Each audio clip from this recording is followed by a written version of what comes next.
This is the Next Simple Step podcast. I'm Paul Goldsmith. You may be just one connection away from the work you've always dreamed of doing or the clients you've been chasing. But how do you find those connections? Let's get real tactical and ask the expert. Lindsey McMillan-Steeman, better known as LinkedIn Lindsey, is the guest today on the Next Simple Step podcast. So Lindsey, first of all, Instagram, TikTok, that's all the rage. Isn't that where everybody hangs out? Why did you go all in on LinkedIn? Well, LinkedIn is the old fogey in the room, believe it or not, Paul. A lot of folks don't even realize that LinkedIn's older than Facebook, right? It's the F word.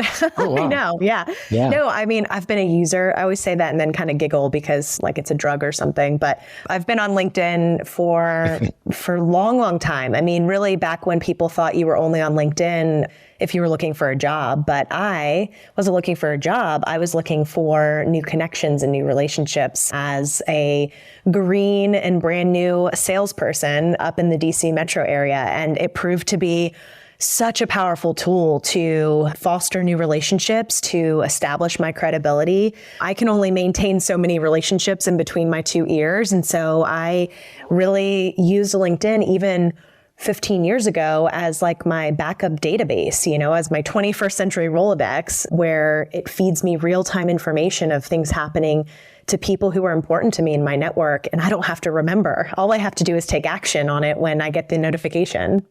Okay, that's incredible. So you went from user to making this a core part of your business. So you actually consult entrepreneurs and business leaders in the LinkedIn space. So what was the inspiration for that to make it your whole business? Yeah, I mean, I think when you have your own success, I think, Paul, you would agree in the space that you're in, just being, I feel like a lot of people who are coachable are also coaches by nature. And so, right, like I Absolutely love seeing other people win. I love winning and I love seeing other people win. So when I started really moving the needle in my sales goals and sales targets with the activity and things I was doing inside of LinkedIn, I realize, wow, like other people need to know this. I don't need to keep this a secret. There's too many opportunities that people are missing out on. And so through being a keynote speaker at conferences and working with companies directly and helping them understand how to make sure, there's several layers to it, but one in particular is how to make sure that reputation they have offline in their field, in their career, amongst their peers is actually the same person online, specifically through LinkedIn. And so just so much of it is around the topics of authenticity and transparency and really helping people sometimes feel a little bit uncomfortable because they're like, oh, I don't like talking about myself. And my job and my team's job is to help them talk about themselves in a way that feels authentic and true to who they are, so that when they have that off LinkedIn conversation, people feel like, oh, that's the Paul I read about, right? There's that instant connection because we've already jumped a few steps ahead in the rapport building process when people have done their homework and researched who we are. Well, I can relate to what you said a few moments ago about only using LinkedIn when I was looking for a job before I became an entrepreneur, or like I was having a really bad time at my job. It's like, okay, time to go look for jobs. And that's the place on LinkedIn. But I've realized in the last couple of years, it's so much more. It really is about making connections. And your tagline on LinkedIn is connect with purpose. And I see you living that out every day. How do you find purpose by just connecting with people on LinkedIn? Thank you for asking that. I don't know if anyone has asked me that question before, Paul. To me, LinkedIn is really just a vehicle and a tool to facilitate and foster relationships.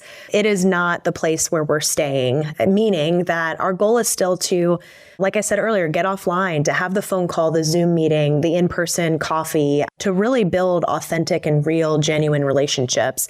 And so my approach, which isn't the same approach as any professed LinkedIn expert. I like to say I'm a LinkedIn credibility consultant, but some folks have the philosophy of, oh, max out the number of connections and have 30,000 connections. And listen, I'm not suggesting there's anything wrong with that, but that's just not the approach that I bring to market and that I present my clients with. Because most of the clients, if not all the clients I'm working with, they're really in the human to human business, and they're really in the business of building deep, genuine relationships of impact. And again, it's not a wrong approach to focus on just the numbers, but I'm of the belief that it's more about the quality. Here's the disclaimer I'll add though, before we jump past that is I'm not suggesting that you should only be connected with people who you know on LinkedIn. I was just telling somebody earlier today about one of my little trademark titles called the Who Pie, WHO. And the Who Pie is assessing who should be in your first degree network of connections. And I say, give or take 5 percentage points. In general, about 15% of the people who you are immediately connected with on LinkedIn should be people you don't know yet. But you're using LinkedIn as another way to build that credibility with them, start the conversation. And it's a place where, hey, maybe you haven't been able to connect on the phone yet, or you've been chasing each other via email, but hey, they're active on LinkedIn. And this is a place where you might be able to start that relationship. I love that. We actually met in real life first and then connected on LinkedIn. So it's been kind of fun to see, like in real life, you're the same way online, being authentic and genuinely want to help people. And if it's been a while since somebody's used LinkedIn or they feel like they're not having the same connective experience that you're having, what are some simple steps they can take to better leverage LinkedIn for their network?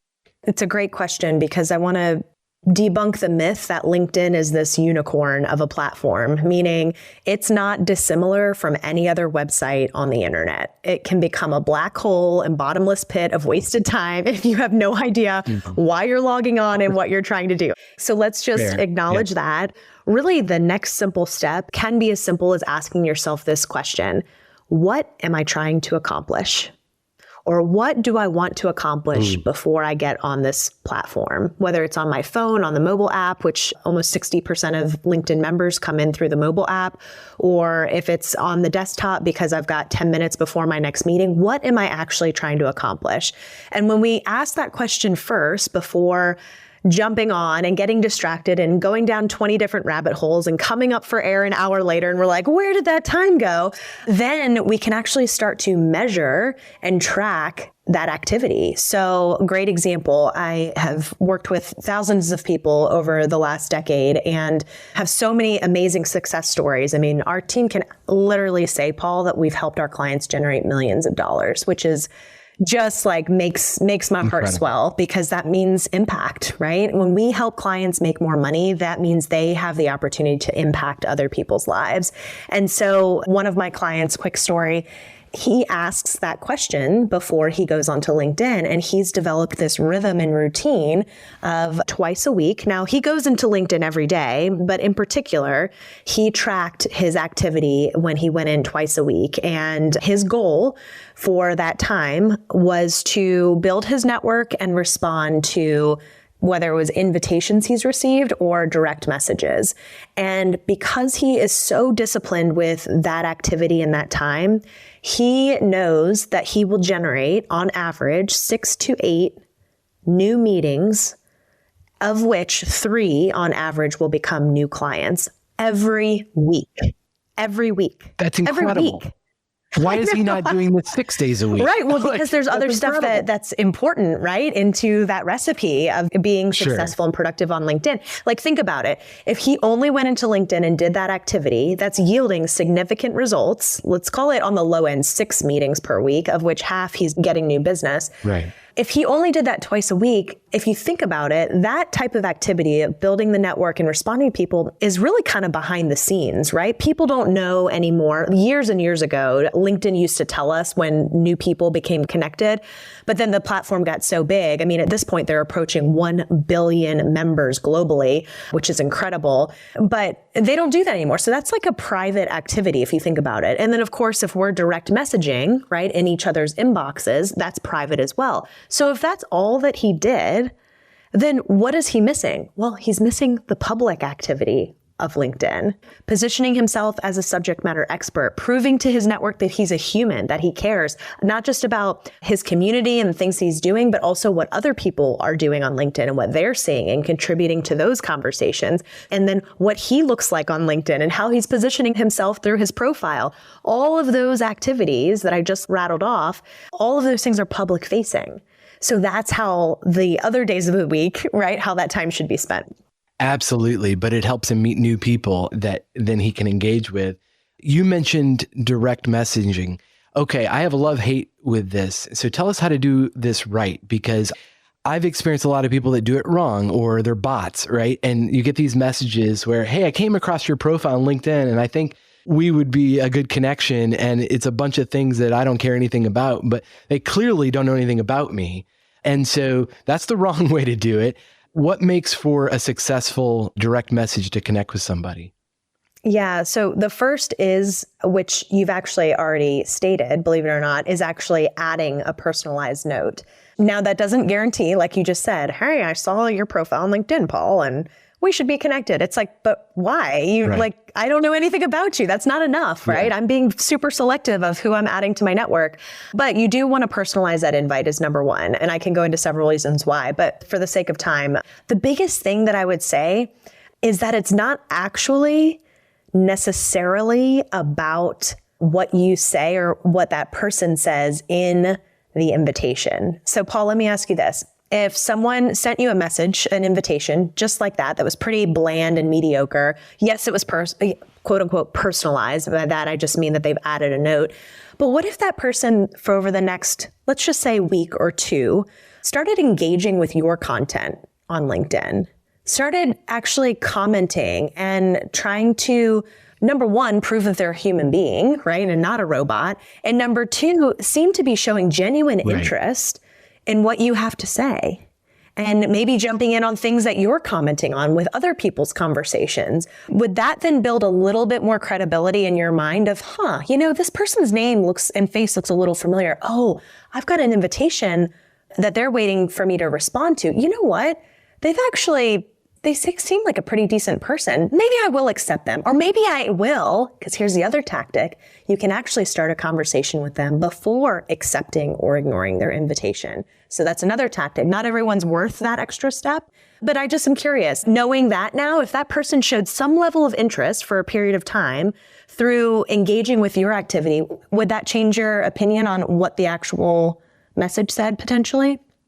Yeah, 100%. And I'm feeling a little guilty here that I haven't done that. And I'm also thinking of an example where somebody did that poorly in that they engaged with a bunch of posts, like one after another. Yes. And then a day later sent me a direct message. It was clear that they were trying to short circuit the whole thing and just cut to the front. And it was like, well, we haven't built a relationship here. That was a drive-by. And you haven't actually engaged me in conversation. It was clear he was attempting to engage with my content. But like any relationship, it can't be rushed. You've got to take time and actually, you want to be the most interesting person in a room. You've got to be the most interested. And the same thing applies online. Such great advice. Absolutely. And I love that you took my offering and then still gave a rebuttal to it, which is, hey, here's still the wrong way to do it, because I've experienced that too, Paul, where somebody will well, let's just say, did they have the right intentions? Who's to say? But they did the same thing, right? It was just like, bam, bam, bam, bam, bam. I'll follow you. I'll engage with a couple things. I'll send you an invite. I'll send you an in-mail as well. And then let's see what happens. And to your point, it's all within like 24 hours. It's like, no, not going to fly. Nice try. Yeah. Don't ask somebody to marry you on the first date. I mean, it might work for 1 in a million. I say that all the time with LinkedIn. Advised. Absolutely. Yes. We got to go on a couple dates before you go in for the proposal, right? That's right. And there's a few steps in between, hopefully. What are some other mistakes? Because I think we can learn, and hopefully you learn from other people's mistakes so you don't have to make them all yourself, that people make on LinkedIn when building their network. Some people think that they have to be so exclusive. I'll go back to the who pie analogy. Well, Lindsey, I'm only connected to people who I know. And then I go see their level of connectivity, right? Their number of connections, and they've got like 86 connections or something, or under 500. And I'm like, listen, I'm not suggesting that you should blow up your network and connect with every single person, but you're missing out on people who you might be able to start a conversation with, a relationship with, if you're only connecting with people who you know. It is appropriate, and LinkedIn is a space and a platform to connect with people who you don't know yet. That's just the truth, and that's the power of the platform. And then the inverse of that, which I shared earlier, is just thinking that you have to connect with everybody. And then, or you use automation, right? You use a plugin or some type of automation that blows up your network. And you're like, oh my gosh, Lindsey, I'm connected to 7,000 people. And I would say, well, Paul, of that 7,000, what percentage do you actually know? And you'd scratch your head and you look at me and you're like, not very many, maybe 2%. And so I'd say, okay, not all is lost. Not all hope is lost. Now let's actually assess. So I've got a trademark process called the Crown Method. And I actually work through with clients, and it takes months and months and months. And it's actually a really fun and rewarding process of, let's actually take this existing warm market, which is your first degree connections. Even if you don't know them, you still are connected with them, which is a touch point. How can we actually start to learn about these people, decide who makes sense to still be connected to, decide who might make sense to purge and clean out because they're not going to miss you and you're not going to miss them. And so, yeah, when it comes to building the network, it's really determining, hey, what's the long game with this relationship? And also remembering, which I love what you said, is that it takes time. And it's okay if I'm simply using LinkedIn as an entry point for that conversation. Well, I think this is a great opportunity for many of us because the last election cycle, I thought that's enough of Facebook, right? We just don't. And I've noticed LinkedIn, at least in my network, it's non-political, which is a wonderful breath of fresh air.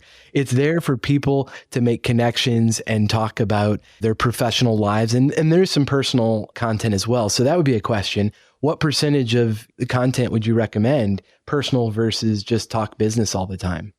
Yeah. I mean, let me go back to one thing you said, because I don't want to forget. LinkedIn actually, I'd have to research when they released this, but in your settings and privacy in LinkedIn, there actually is a setting to turn off political content. Oh, I didn't even know that. Yeah. So there is political content on LinkedIn. You just might not be seeing it because I've self-selected out of those connections. Yeah. Yeah, exactly. Exactly. So to your point, Paul, when people say, oh my gosh, LinkedIn is full of like talking cats and people and their puppies. And I'm like, well, you know what that means? Those are the people you're connected to, my friend. You know, like you might want to do a little recon and audit of your first degree connection. Stop liking them. That's right. That's right. Stop engaging with that stuff. Because again, LinkedIn is no different. There's garbage on the internet and LinkedIn is on the internet. There's not always awesome stuff on there either.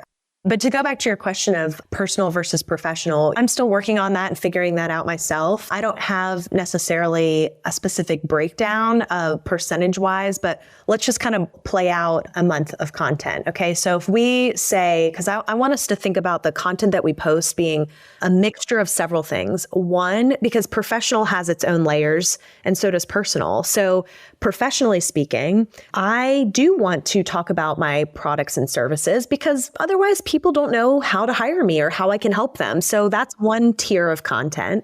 Another tier of content that's professional is about things that your network would find valuable. So I'll pick on myself. Not everyone in my network, Paul, shockingly, loves LinkedIn as much as I do. So I don't just post about LinkedIn. But when I think about my network and who they are, well, they're entrepreneurs and they're busy and they're leaders and they care about time management and goal setting. So I post and find content, whether it's my own that I write or third-party content, meaning from other publications. I post content about those topics because those are the topics that my network cares about. And I coincidentally care about them as well. So that when people think about LinkedIn or hiring a speaker or needing a profile transformation, I'm the person they think about because I've been thoughtfully putting myself in front of them and bringing them value outside of my specific scope of expertise. So those are two different professional types of content. On the personal front, it is okay to have personal content, even if it's just once a month for the sake of personal content. I'll give you an example. Well, we can put that kind of as its own standalone.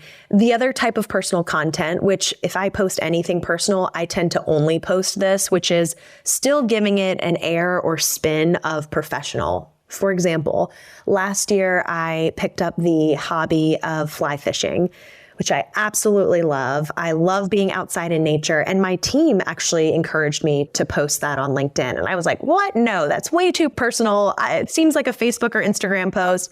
And they're like, well, why do you fly fish? It's like, well, I fly fish because I love being out in nature. I love to be disconnected, like as connected as my world is and everyone else's world. I love going out into the woods and being by the water and not having cell phone reception. And what I've realized is when I come back, I'm so refreshed and I'm that much more ready to show up and be present for my clients and my network and my team. And they're like, that's it. So we were able to take something very personal that people get to get a little peek behind the curtain of who Lindsey is, right? Outside of this LinkedIn Lindsey consultancy. And I was able to tie it back to the professional reason as a business owner and entrepreneur and leader as to why it matters to me.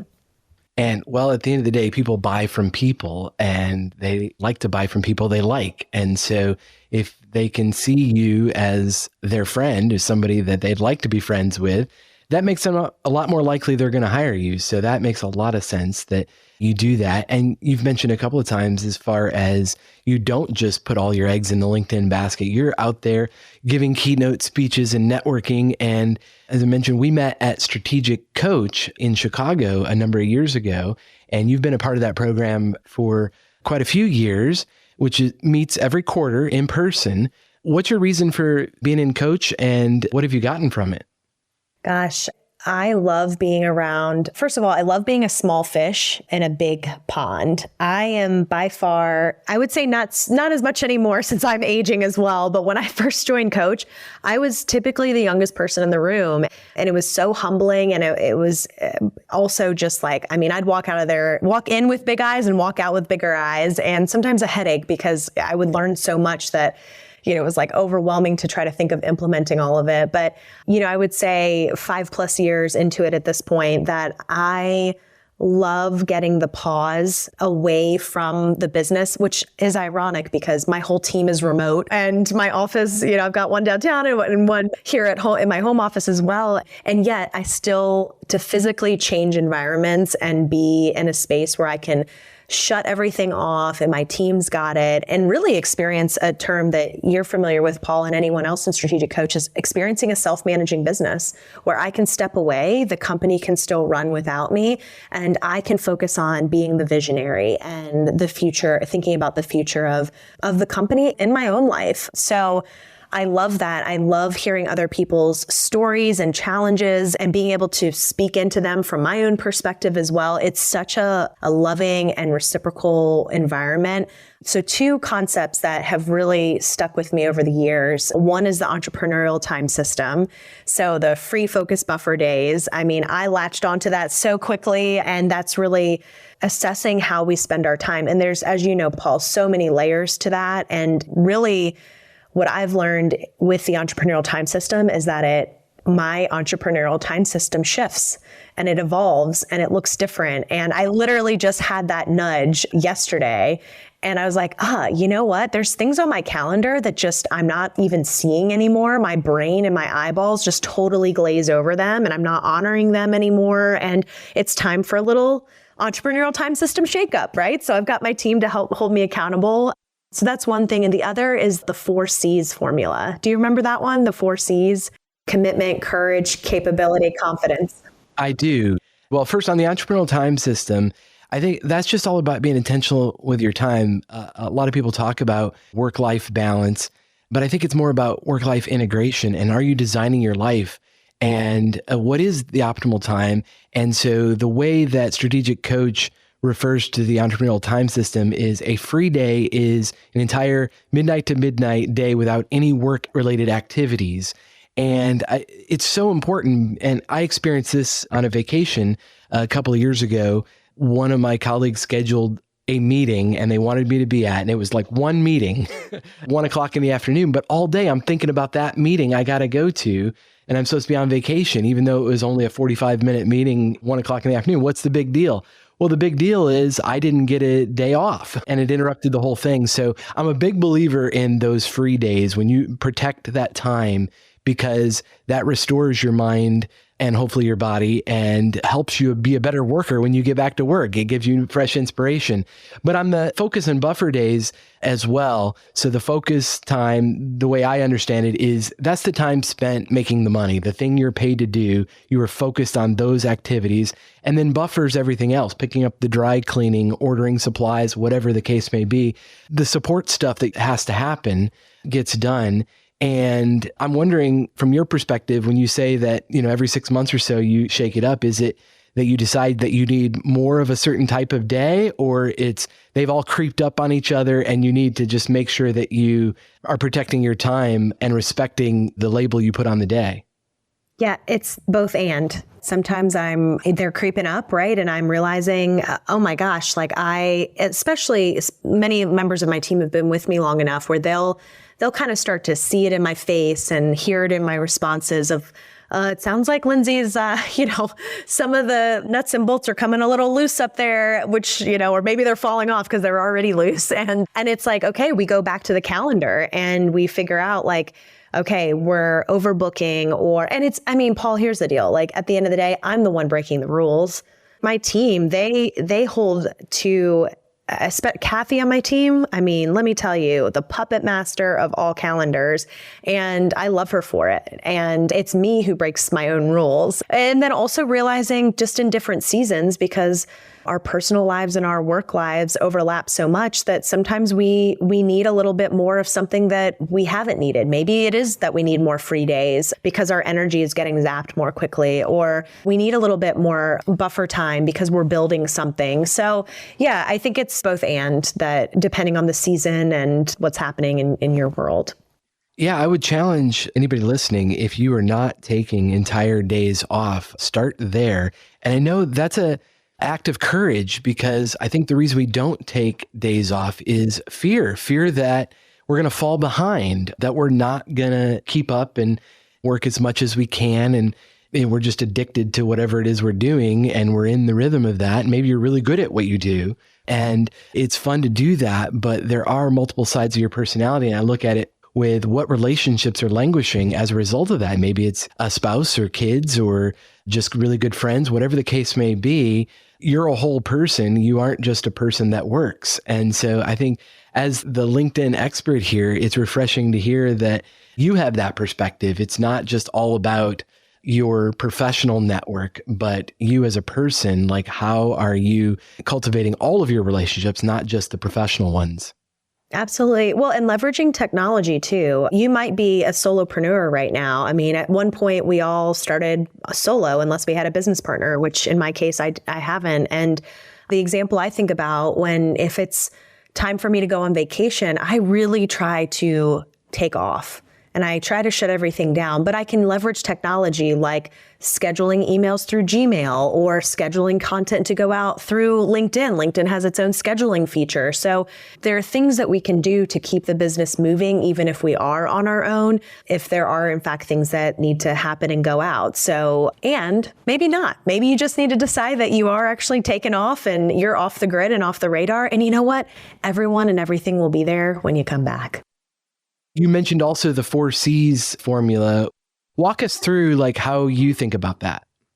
The 4 C's is something that I need a consistent reminder about because I forget it. It doesn't come naturally to me. I'll share with you a living example that my team and I are working through, and that is building our business online so that we can help more people. So in my world, that means moving into a membership model where I've got my signature online program called the Complete LinkedIn Profile Course, and then moving anybody who wants access to my brain on a consistent basis into a group training model.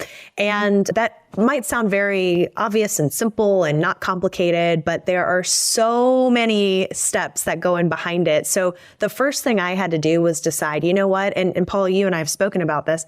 I've dabbled in this the last several years, and I just decided this year, you know what, I'm all in. So that's the first C, is making the commitment. I'm committed to building this business online because I'm never going to know if it works or if I like it until I really do it. So that's the first step, is the commitment. So I made the decision.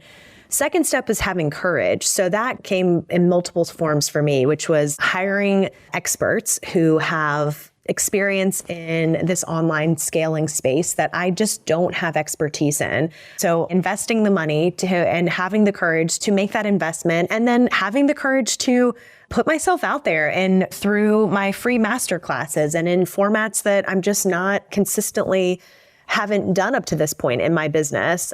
I know that I'm an expert at the content I'm teaching, but it's a different format. It's a different way of getting myself out there. So that's courage, the second C. The third is capability. So that's really the first part of what I think is the fun part. I mean, courage can be exhilarating, but capability, which is like, oh my gosh, I'm now developing this skill set to where I'm actually having four, which is the confidence. The fourth C is confidence. So it's this beautiful wheel, right, that just stays in motion, that when my skill sets and my capabilities increase, then my confidence is a byproduct being increased through that new capability. And then you move on to your next commitment and courage and capability and confidence, and it just rolls and rolls and rolls. Right. You start over. Yeah, it never stops. Man, thank you for that reminder. That's such a powerful tool, because I think we get to some level of success in our career or entrepreneurial journey and like, man, I've made it. And then you're like, yeah, but I want to do something else. I want to do something more. And then you got to go back to the beginning and commit to that bigger goal. And it really starts like, well, this might not work. I actually don't know if this is going to work out. And that's where that courage kicks in. I'm committed to the result. So I'm going to be courageous and actually do what's required. I mean, I'm going to take the course. I'm going to hire a coach. I'm going to hire a virtual assistant, whatever the case may be. How are you going to leverage that opportunity and go for it, knowing that it's not guaranteed? Like, that's the point. If it was easy, everybody would do it. But then, of course, once you do learn that capability, and then you have the confidence, you can do it at a greater level. And I think that is such an important thing, because it can be really discouraging. And I think about this term called the ceiling of complexity often. I realize that we all hit that at some level, and that's kind of our baseline. That's where we coast until we commit to a bigger future, a bigger goal, and then have to have the courage to walk toward it. And then the courage to, if it doesn't work, to try again or to not give up, right? And so that's never ending. I don't think that, from my perspective, that we've learned enough, like this is where it's at. Like, I can't relate to that, right? It's like always be learning and growing. And that's why I think your business is so wonderful, is because you're learning from all the different connections that you're making. Yeah. Well, and the thing that I love about the 4Cs formula, and I think it ties in so beautifully with the name of your podcast, Next Simple Step. Your first simple step is to make the commitment. Then your next simple step after that is to have courage. Then your next simple step after, right? So it's like, it's yep. Very process driven. Yeah. And I love what you said, Paul, about sometimes we get stuck in certain quadrants of that circle of the 4Cs, and that's okay. And sometimes the capability, we realize, we don't have the capability. So we have to find somebody else to execute. And sometimes we don't find that person. So then we have to go back to commitment and find a new commitment, right? So I think it's okay to go back to the top of the 4Cs of commitment when it doesn't make its full cycle. Now, I would argue that in hindsight, you can look back at the experience where you maybe, quote unquote, got caught up on the capability, and perhaps you actually did in fact develop new confidence through that next commitment when you were looking back, because you realized, oh, well, now I have confidence in this new thing I'm doing that I wouldn't have had I not stopped the other thing that wasn't working, right? So maybe it actually does always come full circle. I don't know. Hadn't really thought about that before. Yeah, no, that's a great perspective. I mean, we do learn from our failures. We avoid them, or at least I avoid them at all costs, but they're so valuable in the future because you know what doesn't work. That's right. That's right. I love got a t-shirt that says, but did you die, right? You're still here. That's so right. You get another shot. As Simon Sinek says, we're playing the infinite game. And the only rule is don't quit playing the game. You still got an opportunity to pick up where you're at and try something else. And Lindsey, thank you so much for this valuable conversation. I'm sure there's going to be lots of follow-up conversations if LinkedIn hasn't been on somebody's radar. It's been a while since they've updated their profile or logged in or whatever. I will put a link to your LinkedIn in the show notes there. And is there a particular place that you would encourage somebody to start if they're really wanting to engage with your content or to learn more about LinkedIn? Yeah, thanks for offering. I mean, it's such an easy one, but our website, McMillionConsulting.com, it's literally MC Million, like it sounds, consulting.com. There's a resource at every level, whether you want free access to my brain every week through LinkedIn Insider, or you're ready to engage at a premium level and have me do the heavy lifting and transform the way you look, or anything in between. So I think that's probably the easiest place for folks to go. And please don't ever hesitate. Thanks for putting my LinkedIn URL in the show notes. Reach out to me. Let me know that you found me here so that I actually accept your invitation. And then would love to have a conversation with you. Paul, thanks so much for having me. This has been great. Yeah. And don't just ask Lindsey for stuff. Engage with her content. Thank you. And bring value. I'll take it. No spam in the DMs. Thank you, Lindsey. This is super helpful. So I appreciate you being here, and hopefully we can have you back sometime and learn more about all the new features and things that they're rolling out at LinkedIn and hear from you. So thank you so much. It's been awesome. Thanks, Paul.